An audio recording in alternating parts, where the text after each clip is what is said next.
You ask Tiger to solve. This deals with linear equations with one unknown. The final result is d equals 5/2. Let's solve it step by step. Simplify the expression.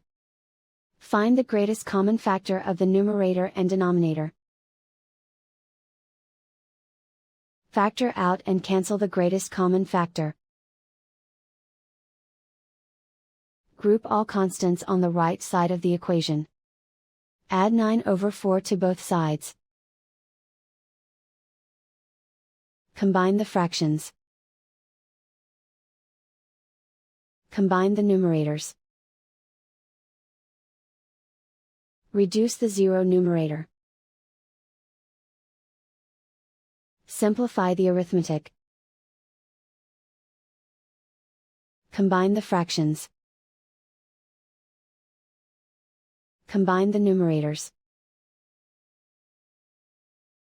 Find the greatest common factor of the numerator and denominator. Factor out and cancel the greatest common factor. And so the final result is d equals 5/2.